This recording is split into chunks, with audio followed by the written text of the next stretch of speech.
राजस्थान में पंचायतों के चुनाव समय पर क्यों नहीं करा पा रही है राजस्थान की भजनलाल सरकार। सवाल ये उठ रहा है कि आखिर हाईकोर्ट के आदेश की पालना भी सरकार क्यों नहीं करा पा रही है। क्यों ओबीसी कमीशन का समय और बढ़ाया जाने के अलावा दूसरा कोई विकल्प नहीं बच रहा है। कैसे स्थानीय निकायों के चुनाव समय पर होंगे और केंद्र से आने वाले बजट का क्या कुछ होगा। नमस्कार, मैं हूं डॉक्टर मीना शर्मा और पंचायत निकाय चुनाव से संबंधित ये सारे सवाल हैं जिनका जवाब हमारे खास मेहमानों के साथ आज हम ढूंढने की कोशिश करेंगे। हमारे साथ नारायण सिंह सिसोदिया जी हैं जो कि कर्मचारी संघ से जुड़े हुए हैं, संदीप कलवानिया जी कांग्रेस पार्टी के प्रवक्ता, जयराम पलसानिया जी सरपंच संघ के अध्यक्ष और एडवोकेट राजकुमार शर्मा जी बीजेपी के प्रवक्ता। आप सभी का बहुत बहुत स्वागत है। राजकुमार शर्मा जी, सवाल सबसे पहले आपसे ही है, इस मुद्दे पर सरकार की स्पष्टता कब तक, कैसे, क्या मतलब।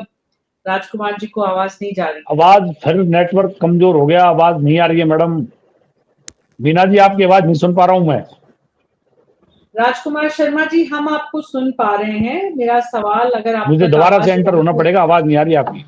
जी, आप दोबारा जुड़े। तब तक संदीप कलवानिया जी, संदीप जी मैं आपके पास आ रही हूँ, विपक्ष के प्रवक्ता। और विपक्ष के इस वक्त सबसे बड़ी बार बार जो मुद्दा उठाया विपक्ष के द्वारा जा रहा है वो स्थानीय निकायों और पंचायतों के चुनाव का मुद्दा ही है। इस विषय पर आपकी तमाम कोशिशें ऐसा लग रहा है नाकाम है, लेकिन चुनाव आयोग इस संबंध में आप लोगों के प्रतिनिधिमंडल से क्या कह रहा है? क्या लग रहा है संदीप जी, सरकार अगर इस विषय पर अपनी राय रख नहीं पा रही है, साफ नहीं कर पा रही है, अपनी स्पष्टता नहीं कर पा रही है, क्या कारण समझ में आ रहा है? देखिए मीना जी, जो पंचायत चुनाव को, नगरीय निकाय के चुनाव को लेकर भाजपा की जो भजनलाल सरकार है वो पूरी तरह से विफल हो चुकी है। हार के डर से ये चुनाव नहीं करा पा रहे और हर बार नए नए बहाने लेके आ रहे हैं। पहले तो इन्होंने लिया था पुनर्गठन परिसीमन का नाम लेते हुए इन्होंने समय लिया, फिर उसके बाद में वन स्टेट वन इलेक्शन का बहाना लिया, फिर एसआईआर में मतदाता सूचियों को लेकर बहाना लिया और अब चौथा बड़ा बहाना इन्होंने, जब हाईकोर्ट की फटकार लग चुकी है और हाईकोर्ट ने कह दिया था भाई 15 अप्रैल से पहले आप चुनाव कराओ, तो उसको लेकर ये, क्योंकि इनकी मंशा ही नहीं है चुनाव करवाने की, तो उस मामले को लेकर कह रहे हैं कि हम ओबीसी आयोग की रिपोर्ट अभी आई नहीं। अब आप सबसे बड़ी बात यह है मीना जी की ओबीसी आयोग का गठन भी भारतीय जनता पार्टी ने किया है और वो भी इन्हीं के अधीनस्थ विभाग के द्वारा हुआ है। और रिपोर्ट लेने के लिए इन्होंने पहला जो समय दिया था 3 महीने का, वो भी निकला, फिर उसका 3 महीने का कार्यकाल बढ़ाया, अब वापस 3 महीने का बढ़ा दिया, यानी 31 मार्च तक, यानी 9 महीने का इन्होंने कार्यकाल बढ़ा दिया। और लगातार ओबीसी आयोग के रिपोर्ट के आधार पर और उसके बहाने से ये चुनाव टाल रहे हैं। मगर आप देखें कि जो सरकार ओबीसी आयोग की रिपोर्ट ही नहीं ले पा रही पिछले 9 महीने से, तो वो राजस्थान में सत्ता और शासन किस प्रकार से चला पाएगी, ये बड़ा सवाल निशान है। अब ये कह रहे हैं कि नहीं, कांग्रेस के समय में ये हुआ था, कांग्रेस प्रतिनिधित्व नहीं देने की बात कर रही है। हम तो कह रहे हैं कि आप अभी सत्ता में आप हैं और ओबीसी आयोग की रिपोर्ट लेने का काम भी आपका है, ओबीसी आयोग भी आप ही ने बनाया है। तो ये तो है, हो नहीं सकता कि असीमित समय के लिए आप ओबीसी आयोग के बहाने से आप चुनाव टालते रहेंगे। पिछले 9 महीने से ओबीसी आयोग काम कर रहा है, पहले तो 3 महीने उनको संसाधन ही नहीं दिया आपने, और संसाधन दिए तो अब ओबीसी आयोग को कह रखा है भाई हम कहें उसी टाइम में आप रिपोर्ट देना, क्योंकि ये इनके अधीनस्थ विभाग के तहत काम कर रहा है। ओबीसी आयोग की ये नहीं है कि ओबीसी आयोग को 2 साल 5 साल 10 साल तक रिपोर्ट नहीं देगा। और ये भी सबसे बड़ा सवाल है कि अगर ओबीसी आयोग अगर 5 साल भी रिपोर्ट नहीं देगा तो क्या ये 5 साल चुनाव नहीं कराएंगे? तो भारतीय जनता पार्टी पूरी तरह से जुमलों की सरकार है, ये जुमलेबाजी कर रही है। सरकार चुनाव नहीं करा पा रही, किसी ना किसी बहाने से चुनाव टाल रही है, और चुनाव टालने की वजह से आप देखें जो विभिन्न प्रकार का फंड होता है ग्राम पंचायतों में वो नहीं मिल पा रहा, विकास कार्य पूरी तरह से ठप हो चुके हैं। गांव में ट्यूबवेल जो बने हुए हैं पानी के लिए, उनके लिए पैसा नहीं है बिजली का बिल देने के लिए, और बहुत सी ऐसे विकास कार्य हैं, जैसे नगरीय निकाय बात की जाए तो नगरीय निकाय तो स्वायत्तशासी बॉडी होती है, जब उनका निर्वाचन होगा और निर्वाचन होने के बाद में वो खुद ही अपना आय का स्रोत डेवलप करती है और उसी के आधार पर विकास करता है। अब गांव शहरों में सफाई व्यवस्था नहीं हो पा रही, तो पूरी तरह से विफल है। इन्होंने ग्रामीण लोकतंत्र को और शहरी लोकतंत्र को खत्म कर दिया है। ओबीसी आयोग की रिपोर्ट भी इन्हीं को लेनी है। ओबीसी आयोग कब तक रिपोर्ट देगा ये बता के जाएं आज भारतीय जनता पार्टी के प्रवक्ता, कि आप ये तो बता दें, आप स्पष्ट बता दें, इसमें कोई वो गुमराह करने की बात नहीं कि हम तो 2 साल नहीं लेंगे ओबीसी आयोग की रिपोर्ट, या हम तो आने वाले दिनों में 5 साल नहीं लेंगे, या 5 महीने तक नहीं लेंगे। आप बताएं तो जनता को, तो आप स्पष्ट करें। फिर आप 3-3 महीने का ही कार्यकाल क्यों बढ़ाते हैं? आप तो सीधा 3 साल का कार्यकाल बढ़ा दे ओबीसी आयोग का, एक ढानी में जा जाके ले लेगी। अगर मीना जी, मैं आपको स्पष्ट कहना चाहता हूँ, इनकी मंशा ही नहीं है, और जो काम नहीं करने की मंशा होती है किसी भी काम की, 1 मिनट, कोई भी काम हो, चाहे अपन इलेक्शन का काम हो, चाहे कोई दूसरा काम हो, जहां नियत साफ नहीं हो और काम कराने की इच्छा नहीं हो, वहां पर बहानेबाजी होती है। तो भारतीय जनता पार्टी लगातार चुनाव को लेकर बहानेबाजी कर रहे हैं, पूरी तरह से विफल हो चुके हैं। संदीप जी, राजकुमार जी, आप सीधे सीधे ये बताइए, एडवोकेट भी हैं आप, ज्यादा बेहतर ढंग से समझते हैं, हाईकोर्ट ने अगर कोई बात कही है उसकी अवमानना क्यों हो रही है? क्यों राज्य सरकार इस पर सस्पेंस बनाए हुए है? क्या वजह है कि सरकार चुनाव नहीं करा पा रही? मीना जी, पहले तो मैं आपको बता दूं कि हिंदुस्तान में लोकतंत्र की सरकार है और संविधान के अनुसार चलती है। संविधान में कुछ पायदान बनाए गए हैं, जैसे कार्यपालिका, विधायिका, न्यायपालिका, चौथा स्तंभ आपकी पत्रकारिता, चुनाव आयोग, ऐसे कुछ स्तंभ हैं जो स्वतंत्र स्तंभ हैं। चुनाव कराने का काम चुनाव आयोग का होता है, किसी भी सरकार के अधीन चुनाव आयोग नहीं होता। अगर चुनाव आयोग सरकार के कहना मानेगा, सरकार का कहना सुनेगा, तो कांग्रेस पार्टी, विपक्षी पार्टी आपके सामने बैठी है, ये कहेंगे साहब ये चुनाव आयोग उन्होंने सेट कर लिया और ये चुनाव आयोग पर दबाव डाल के मर्जी जो कर। पहले तो स्वतंत्र संस्था, चुनाव आयोग के जो आयुक्त हैं वो मधुकर गुप्ता जी हैं, और इनका नेशनल कमीशन भी है, वो वहां से तय करता है चुनाव कब होंगे। पहली बात। मधुकर गुप्ता जी, अरे ये तो अपडेट हो क्या है करो, मधुकर गुप्ता जी नहीं है। अरे मधुकर गुप्ता जी नहीं है, आप नाम बताएं। मधुकर गुप्ता जी नहीं है, कौन है? बताओ कौन है, बताओ कौन है? आप सुनते क्यों नहीं हो कोई चीज?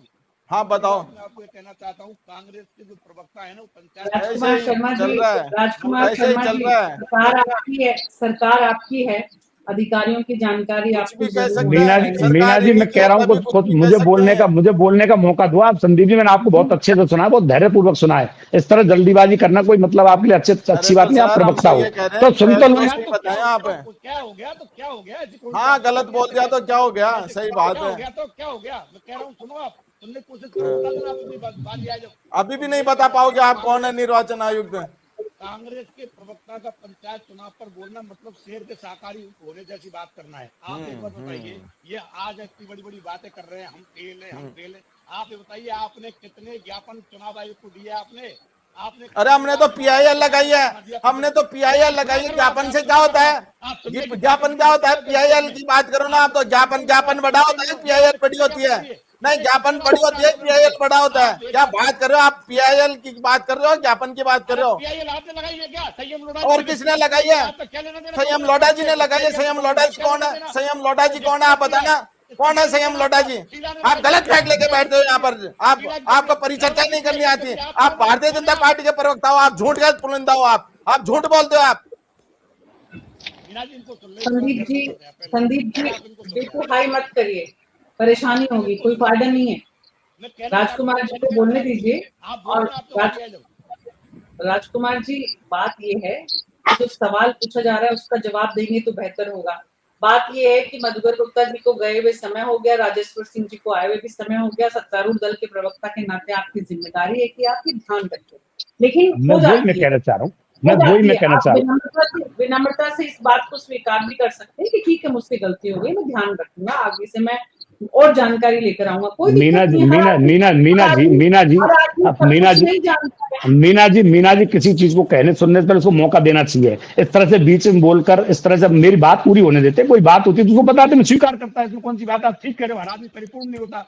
ये संदीप जी कितना परिपूर्ण है, मैं कितना परिपूर्ण हूँ, आप कितने परिपूर्ण हो जाती है गलतियां। नाम बताने कौन सी बड़ी बात हो गई? पर आप मेरी तो सुनो, मैं क्या कहना चाह रहा हूँ उसको सुनो। आपका जो वर्जन है, अपनी डिबेट इस पर नहीं है कि कौन चुनाव आयोग का निर्वाचन आयोग का अधिकारी है, कौन चुनाव आयुक्त है। ये डिबेट नहीं है। अपनी डिबेट ये है कि हमारी सरकार का क्या स्टैंड है। अपन डिबेट पे बात करें। ठीक है, नाम गलत हो गया, क्या हो गया उससे? मैंने कोई बहुत बड़ा पाप कर दिया क्या? संदीप जी ऐसे चिल्लाने से बहुत बड़ा अन्याय हो गया। अरे आप मुद्दे की बात करो। आपसे मैं कहना चाहता हूँ, कांग्रेस सरकार भी विपक्ष की सरकार है, इनका धर्म है कि अगर हम ये हमारे ऊपर आरोप लगा रहे हैं, ये लोग कहीं धरना देते, कोई प्रदर्शन करते, कोई ज्ञापन देते, कहीं मांग उठाते, लोग कुछ नहीं, क्योंकि डरे हुए हैं।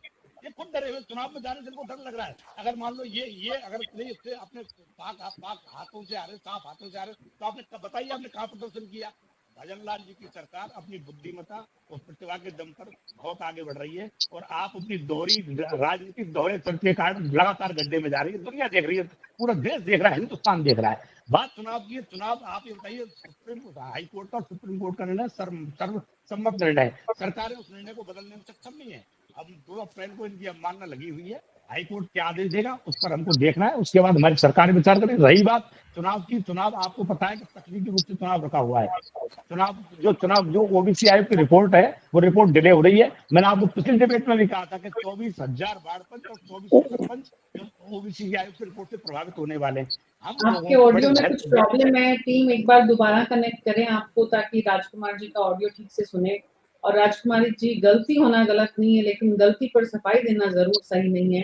बहरहाल जयराम पलसानिया जी, मैं आपके पास आ रही हूँ। जयराम जी, मुद्दा ये है कि चुनाव को लेकर सरकार की तरफ से ये जो अस्पष्टता की स्थिति है, इसको लेकर सरपंच जितने भी हैं प्रदेश में और सरपंच संघ क्या सोचता है?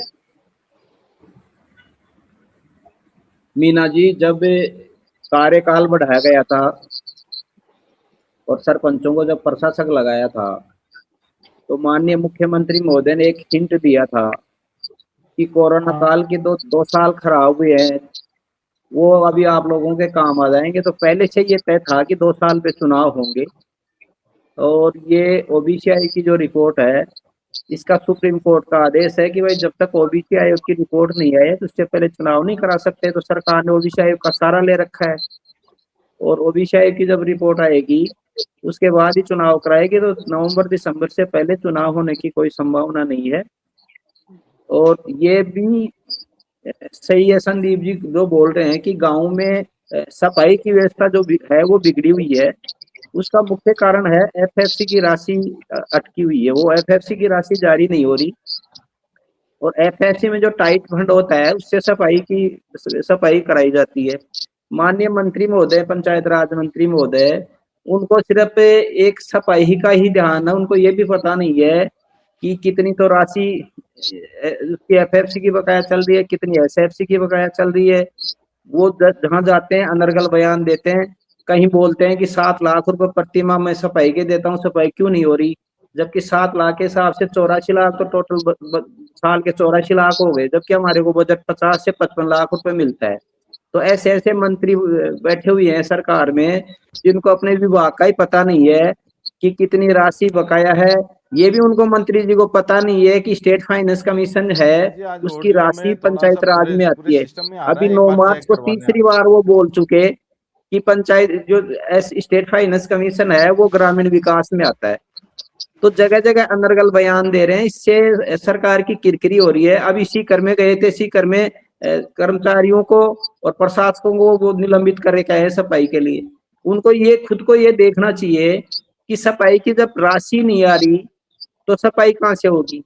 अभी बिजली के बिल देने में समस्या आ रही है, अभी हमने विरोध किया, हम लगातार हम गए हैं और विवाद भी हमारा मंत्री जी से, तब जाकर के अब 3400 करोड़ रुपए जो स्टेट फाइनेंस कमीशन के हैं उसकी ईसीएस की है इन्होंने, और वो वित्त विभाग को फाइल गई हुई है।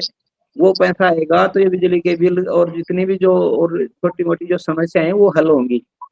लेकिन सफाई के लिए जो फंड है वो तो एफएफसी का आएगा तभी हो जा करके उसको दे पाएंगे। अभी जो ठेकेदार हैं उनके भी पैसे सफाई को लेकर के बकाया चल रहे हैं, वो भी गांव में सफाई को लेकर के है ना जो इतने जागरूक नहीं है, वो भी इतने उसको पैसे को लेकर के सुचारू रूप से सफाई नहीं कर रहे। अपने मंत्री महोदय से कहा था कि ये ग्राम पंचायतों को सौंपो आप काम, लेकिन पंचायत समिति स्तर पे टेंडर करवाएं।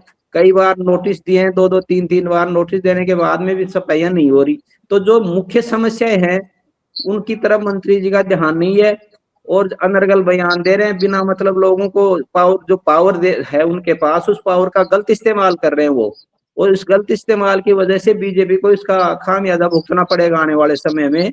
कि आज की तारीख में 80% सरपंचों ने बीजेपी के पक्ष में मतदान किया था, जबकि सरपंच कांग्रेस के थे। 70% सरपंच कांग्रेस के थे, लेकिन कांग्रेस की पंचायत राज मंत्री से कांग्रेस के टाइम में भी विवाद हुआ सरपंचों का, उन्होंने सरपंचों को परेशान किया, विकास का उनकी तरफ भी कोई ध्यान नहीं था, इस वजह से विरोध हुआ और हमारे आंदोलन भी है मंत्री जी को हटाने के। उसका परिणाम ये रहा कि सरपंचों ने बीजेपी के पक्ष में मतदान किया।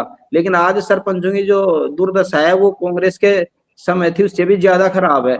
आज सरपंच पूर्ण रूप से बीजेपी से नाराज है। उसका मुख्य कारण पंचायत राज मंत्री महोदय, उनके अनर्गल बयान और उनको जो विभाग के जो नॉलेज है वो बिल्कुल भी नहीं है। यदि समय रहते पंचायत राज मंत्री नहीं बदले गए तो आने वाले जो पंचायत राज चुनाव हैं उनमें बीजेपी सरकार की किरकिरी होगी।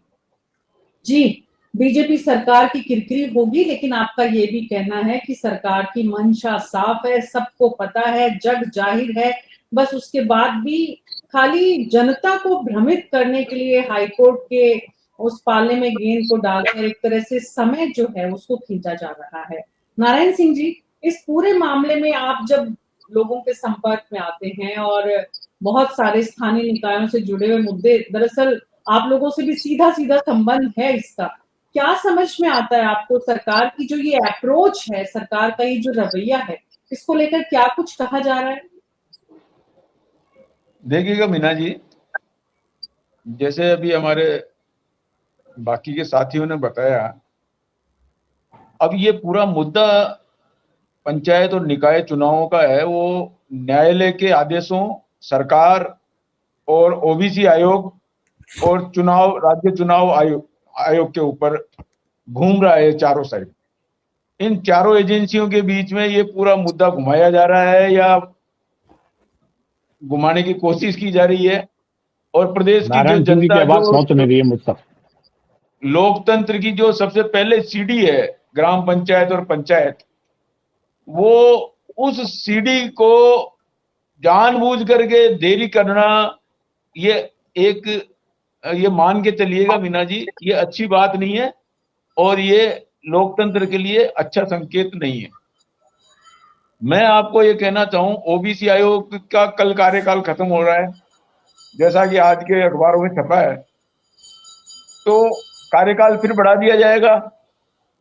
क्यों कार्यकाल बढ़ा दिया जा रहा है? क्या ओबीसी आयोग पर सरकार का नियंत्रण नहीं है?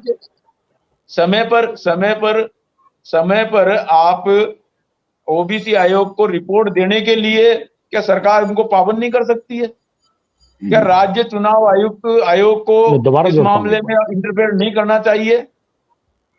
क्या सरकार को ये सारे समय पर चुनाव कराने के लिए आदेश जो राजस्थान का हाईकोर्ट दे रहा, न्यायालय दे रहा, 4 बार आदेश दे दिए गए।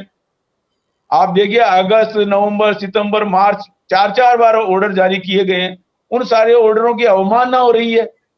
तो मैं ये कहना चाह रहा हूं, क्या राजस्थान में चुनाव, ये इतने डर है सत्ताधारी पार्टी के कि ये चुनाव क्यों नहीं करा रहे हैं?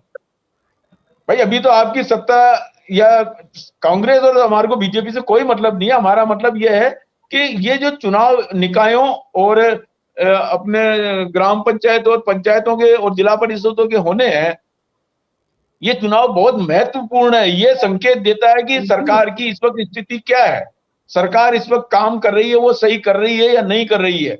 जिस तरह से राजस्थान विश्वविद्यालय और विश्वविद्यालयों के चुनाव होता है, वो युवाओं की पूरी जो उनकी जो सोच है उसकी जानकारी देता है, वैसे ही ये चुनाव हमारे प्रदेश की ग्रामीण जनता, निकायों में हमारे शहर के वार्डों की जनता का पूरा संदेश देती है कि सरकार के प्रति क्या रुख है। या तो सरकार को वहम हो रहा है कि इस चुनाव में हमारी स्थिति खराब होगी, और खराब होगी तो हमारे आने वाले चुनाव में हमारा पत्ता साफ हो जाएगा।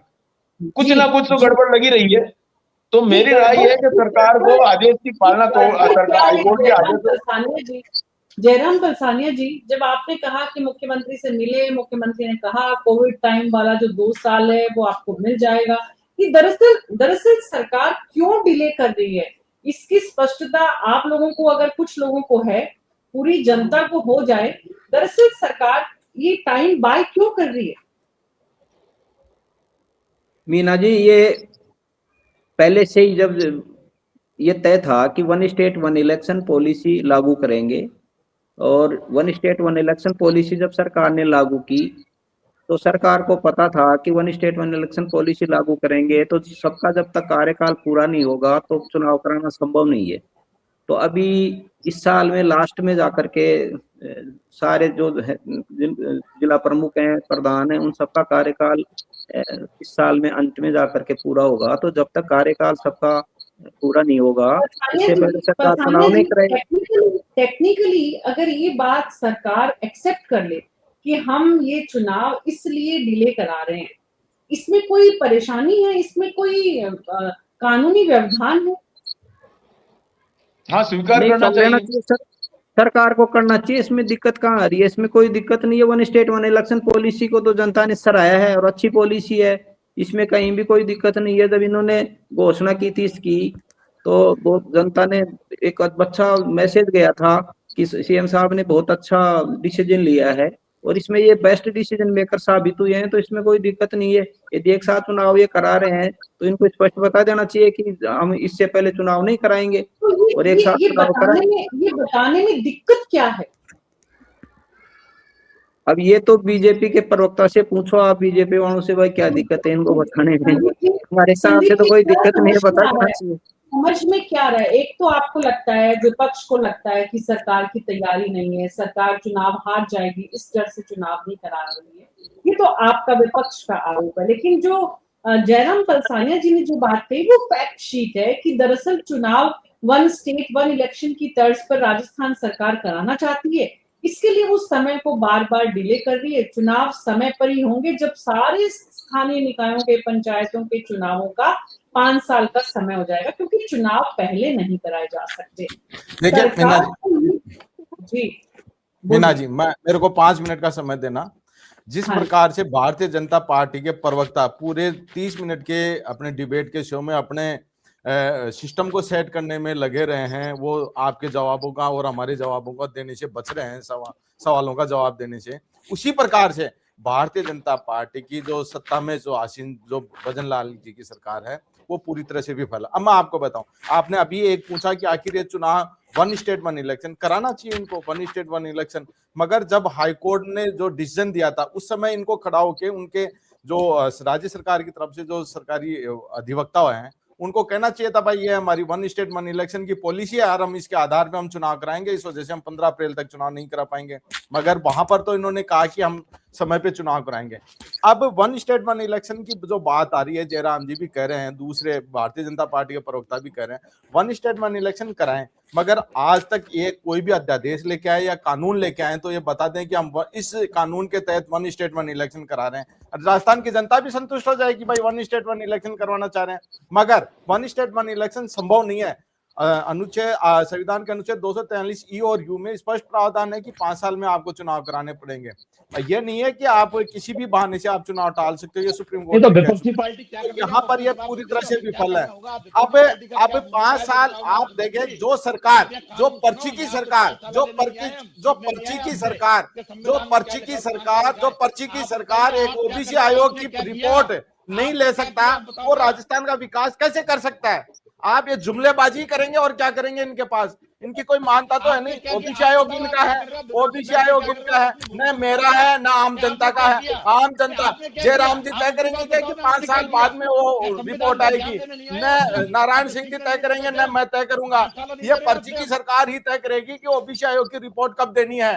अब ओबीसी आयोग की रिपोर्ट ही नहीं ले सकते आप तो काय का शासन चलाएंगे? आप बैठो घर पे। आप जनता ने 2 साल में देख लिया है कि आपको चुन के हमने वो अपने आप को ठगा महसूस कर रही है। इस तरह की सरकार जो बना दी है आज राजस्थान में, राजकुमार जी, संदीप जी, मैंने आपकी बात सुनी, हमारे दर्शकों ने भी सुनी। अब आप प्लीज बीच में मत बोलिएगा। राजकुमार जी की बीच में बोलने की आदत है, आपकी नहीं है, प्लीज, है ना, आप ध्यान रखना। तो राजकुमार जी को हम सुनते हैं। राजकुमार जी, संदीप जी का जो कहना है कि आप चुनाव हार के डर से नहीं करा रहे हैं, जबकि एक सच ये है, जाना हुआ जग जाहिर सच है, जो जनता को भी पता होना चाहिए कि दरअसल आप वन स्टेट वन इलेक्शन का फॉर्मूला लागू करना चाहते हैं, इसलिए चुनावों में समय लग रहा है। आपको ये बात स्वीकार करने में दिक्कत क्या है? और विपक्ष जो आरोप लगा रहा है इस आपके स्वीकार नहीं करने की वजह से, उससे आपको नुकसान होने की गुंजाइश कितनी बचती है चुनावों में जब आप जाएंगे तब? मीना जी, पहले तो मैं ये कहना चाहता हूं कि अपन जो डिबेट कर रहे हैं ना, मेरी आवाज आ रही है ना आप लोगों को? पहले तो मैं आपको ये कहना चाहता हूं कि अपन जो डिबेट कर रहे हैं वो डिबेट का अपन मुद्दा भटक गए हैं। मैं पहले ही कह चुका कि सरकार चुनाव कराने के लिए लायबल नहीं है। चुनाव आयोग चुनाव कराएगा, सरकार का उस पर हस्तक्षेप नहीं है। सरकार जिस दिन चुनाव आयोग को हस्तक्षेप करने लगेगी उस दिन संस्था निष्पक्ष नहीं रह पाएंगी, पहली बात। दूसरी बात, हमें हार का डर है या नहीं है ये तो हम जाने, परंतु कांग्रेस को हार का डर क्यों है? कांग्रेस क्यों आंदोलन नहीं करती? कांग्रेस क्यों चुनाव आयोग के पास नहीं जाती? कांग्रेस क्यों नहीं कार्रवाई करती? इनके संयम लोढ़ा जी व्यक्तिगत कैपेसिटी में हाईकोर्ट गए, कांग्रेस ने कौन सी पिटीशन लगा दी हाईकोर्ट में? कहाँ सुप्रीम कोर्ट चले गए? आप हार का डर इनको है। इनको सरकार जनता ने फेंक दिया, इनकी सरकारें होटलों में चलती रही, इनको आउट कर दिया। उसके बाद जयराम जी पलसानिया जी की बात में और नारायण जी की बात में थोड़ा बात जरूर मुझे दमदार लगी कि चुनाव नहीं होने से वास्तव में थोड़ी व्यवस्थाएं खराब हो रही है, परंतु हमारी सरकार उसके बावजूद सरपंच और ग्राम पंचायत की व्यवस्थाओं को सुधारने के लिए भरसक प्रयास कर रही है। परंतु सरकार चुनाव आयोग के ऊपर नहीं है, सरकार चुनाव नहीं करा सकती। सरकार जब चुनाव आयोग लिस्ट जारी कर देगा, जब चुनाव आयोग जी तो मतलब घूम फिर के पूरी जो सुई है वापस चुनाव आयोग पर ही आकर टिक गई है। मीना जी, आप क्या चतुर करें, आप ये चाहते हो कि अपनी बात में मेरे मुंह से कह दूं, वो संभव नहीं है। बात वही कही जाएगी जो सत्य होगी और जो पार्टी की बात है। एक सवाल मीना जी, आप मैं भारतीय जनता पार्टी के प्रवक्ता की बात मान रहा हूं कि सरकार चुनाव नहीं करा पा रही। आपके यूडीएच मंत्री ने 2025 में कितनी तारीखें दी, वो किस हैसियत से दी? आप बता के जाएं, किस हैसियत से दी थी यूडीएच मंत्री ने तारीखें? किस हैसियत से दी थी? किस हैसियत से दी थी? अरे यहाँ तो आप स्टैंड कीजिए, आप भ्रम की राजनीति करते हो। आप यहाँ आपकी दोहरी नीति, आपके यूडीएच मंत्री ने 2025 किस आधार पे निकाल दिया? थोड़ा बहुत तो अरे राजस्थान की जनता देख रही है, थोड़ा बहुत तो शर्म करो, कम से कम राजस्थान की जनता देख रही है। आप बिल्कुल झूठ में ऐसे मगन हो गए हो कि आप कोई भी झूठ बोल सकते हो। आप थोड़ा बहुत तो शर्म करो झूठ बोलने से पहले। इस राजस्थान की जनता क्या सोच रही है आपसे? क्या बात करें? अभी आपने निर्वाचन आयोग ने एक मिनट, निर्वाचन आयोग ने एक आपको चिट्ठी लिखी कि हमारी जिम्मेदारी नहीं होगी, अगर कंटेम्प्ट की कार्रवाई हुई, तो आपने जवाब क्यों नहीं दिया? बताना चाहिए था। नारायण सिंह जी, ठीक है नारायण सिंह जी, ये जो कांग्रेस बार बार ये कह रही है कि सरकार चुनाव हार जाएगी, इस डर से चुनाव में नहीं जा रही है। हम जानते हैं कि सच ये नहीं है। सच ये है कि चुनाव सरकार वन स्टेट वन इलेक्शन का फॉर्मूला लागू कराने के लिए डिले कर रही है। मुद्दा ये है कि जनता के बीच जब जाएंगे चुनावों के समय में, तो चुनाव देर से कराने का नफा और नुकसान आप सोचते हैं कि सत्तारूढ़ दल को इसका क्या होगा? देखिएगा मीना जी, मैं कहना चाहूँ, आज अपने चुनाव आयुक्त राज्य के राजेश्वर सिंह जी ने कहा है कि सरकार को ओबीसी के जो रिजर्वेशन की जो सीटों का है निर्धारण सरकार को करना है, आयोग की कोई रिपोर्ट है ही नहीं। उससे पहले ये उन्होंने आज ये जो बयान दिया है वो अपने आप में एक बड़ा गंभीर बयान है कि आयोग की तो कोई रिपोर्ट ही नहीं है, निर्धारण कहां से करेगी? आयोग की मेन मामला आ रहा है हाई कोर्ट के आदेशों की अवमानना का और ओबीसी आयोग की रिपोर्ट का। दूसरा सवाल आपने जैसे भी आपने बताया, क्या सरकार को इससे वन स्टेट वन इलेक्शन, तो वन स्टेट वन इलेक्शन में तो विधानसभा भी आ जाती है भाई। विधानसभा भी फिर इसका मतलब तो ये होगा जब विधानसभा के चुनाव, विधानसभा और लोकसभा एक साथ है और स्थानीय विधानसभा लोकसभा फिर तो पूरे सारे इलेक्शन ही एक साथ करवा दो ना भाई। आप तो फिर सारे चुनाव एक साथ ही करवाओ ना, पूरे स्टेट के पूरे सभी चुनावों को एक साथ करवा दो। वो तो संभव ही नहीं है। ये कोई मुद्दा नहीं होता है। जनता 5 साल के लिए देखिए मीना जी जैसे देखिए आपने डिबेट 6 बजे शुरू की, मेरे क्यों नहीं कर सकते थे आप? 4:30 बजे मेरी बात सुनो। मैं ये कहना चाह रहा हूँ 5 साल के लिए अगर झूठ बोलते हो, आप तो झूठ बोलते हो, मैं क्या बोलता हूँ, आप तो झूठ बोलते हो। मैं मीना जी को कह रहा हूँ, जब एक देश में कानून है और संविधान है, आप एक बात बताएं कि आप डिबेट 6 बजे क्यों शुरू किया, आपने 5 बजे क्यों नहीं कर सकते, आप 5:30 बजे क्यों नहीं कर सकते? मगर अपना एक सिस्टम है, एक नियम में है, एक संविधान में है। संविधान में स्पष्ट प्रावधान है कि 243 ई और यू में 5 साल में चुनाव कराने चाहिए। आप तो अपना फ्रेम ठीक करते रहो पूरे 40 मिनट तक, आपने फ्रेम ही ठीक किया है, जनता के सवालों का जवाब नहीं दिया आपने। आप तो जो अपने सवालों से भगते रहे हो। आपने पिछली डिबेट में भी आप अपना फ्रेम ठीक कर रहे थे, अभी भी आप अपना फ्रेम ही ठीक कर रहे हो। आप बता ही नहीं सकते, आपको ये पता नहीं है राज्य निर्वाचन आयुक्त कौन है, तो आप डिबेट में क्या जवाब देंगे? आप ये बता दो। आप नहीं, आप एग्जाम देने नहीं आए, आप तो झूठ बोलने आए हो यहाँ पर। आप यहाँ बरगलाने और झूठ बोलने के लिए आए हो। आप तो झूठ बोलने के लिए आए हो, यहाँ डिबेट करने थोड़ी आए हो। आप तो यहाँ झूठ बोलने के लिए, जनता को बरगलाने के लिए आए हो। आप सचिन जी का पता नहीं, धड़ों में बटी हुई पार्टी है और हमें ज्ञान देने आए हो आप यहाँ। आप नारायण जी को सुनो। मैं एक बात कहना चाहूं, देखो संदीप जी भाई, वन स्टेट वन इलेक्शन का मतलब मेरे समझ में, मेरी राय में ये है कि आप अगर देखो, जनता 5 साल के लिए किसी उम्मीदवार को चुनती है तो उसका 5 साल का कार्यकाल हो गया और किसी पंचायत में किसी निकाय का चुनाव उससे पहले होना है, तो ये कोई तरीका थोड़े ना होगा। हमारे तो समझ में नहीं आ रहा है। आप चुनाव निर्धारण, कई बीच में अगर कई ऐसे भी घटनाएं हो जाती है, कई उम्मीदवारों की मौत हो जाती है, मृत्यु हो जाती है, और बीच में हम उपचुनाव करवाते हैं, तो फिर आप उपचुनाव भी बंद करवा दोगे? वही हो गया वो तो फिर, कि उपचुनाव की क्या जरूरत है जब इलेक्शन है, वन स्टेट वन इलेक्शन एक बार में होगा जब भी होगा। तो ये कोई तरीका तो है नहीं, ये सब गुमराह करने की बातें हैं। इस बातों को आप अपने कोर कमेटी या आप अपने उच्च स्तर पे इसको उठवाइएगा, देखिएगा आप राजकुमार जी, और इस निर्णय को करवाओ। राजस्थान में आप लोगों का गलत मैसेज जा रहा है, ये हमारी राय है। बाकी आप लोगों की इच्छा।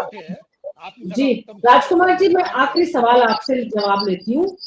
चुनावों में देर होने से मैसेज गलत जा रहा है, उसका नुकसान होने की आपको कोई चिंता है? मीना जी, मैं नारायण जी की बात से काफी हद तक सहमत हूं। चुनाव देरी होने से वास्तव में ही लोगों में थोड़ा सा धैर्य कम हो रहा है, परंतु मैं आपको स्पष्ट बता दूं कि तकनीकी व्यवस्था है, परंतु हम किसी ओबीसी वर्ग के साथ अन्याय नहीं कर सकते, और उतने बहुत बड़ा वर्ग है राजस्थान का, उसका हक है, उसको हम नहीं मार सकते। चुनाव हम जो जितनी जल्दी रिपोर्ट आई उससे कराने को तत्पर है, चुनाव में जाने को तैयार है, और आप ये मानना जनता हमें वापस से पंचायत चुनाव में बहुमत देकर जिताएगी, हम चुनाव जीतेंगे, नुकसान कतई नहीं होगा। बहुत बहुत शुक्रिया आप सबका इस चर्चा में शामिल होने के लिए। कुल मिलाकर जो बात समझ में आ रही है वो ये कि राजस्थान की जनता ये जान ले कि अभी इस साल नवंबर दिसंबर से पहले राजस्थान में स्थानीय निकायों पर पंचायतों के चुनाव नहीं होने जा रहे हैं। ये बॉल कभी हाईकोर्ट, कभी चुनाव आयोग, कभी सरकार के अफसरों के बीच में घूमती रहेगी, कभी ओबीसी कमीशन के नाम पे। इसलिए चुनावों में अभी समय है। ये समय जो है वो पंचायतों में और स्थानीय निकायों में जो भी लोग चुनावी तैयारियां कर रहे हैं उनको अपनी तैयारी करने के लिए मान लेना चाहिए। इस डिले का जनता क्या सोच रही है और सरकार का आने वाले दिनों में जब भी ये चुनाव होगा उसमें सरकार को नफा होगा कि नुकसान, ये सरकार ज्यादा समझ रही है, सत्तारूढ़ दल कहना चाहिए। सत्तारूढ़ दल को इसमें नफा होगा कि नुकसान, इस देरी से वो समय बताएगा भविष्य के घर में। अभी मुद्दा ये है कि पंचायत चुनावों पे जो उम्मीद लगाए बैठे हैं, जिनको लगता है अभी चुनाव हो जाएंगे, वो अभी थोड़ा समय लें, अपनी तैयारी को और मजबूत करें और चुनाव का इंतजार करें। न्यूज़ 24 पर अभी मेरे साथ इतना ही। नमस्कार।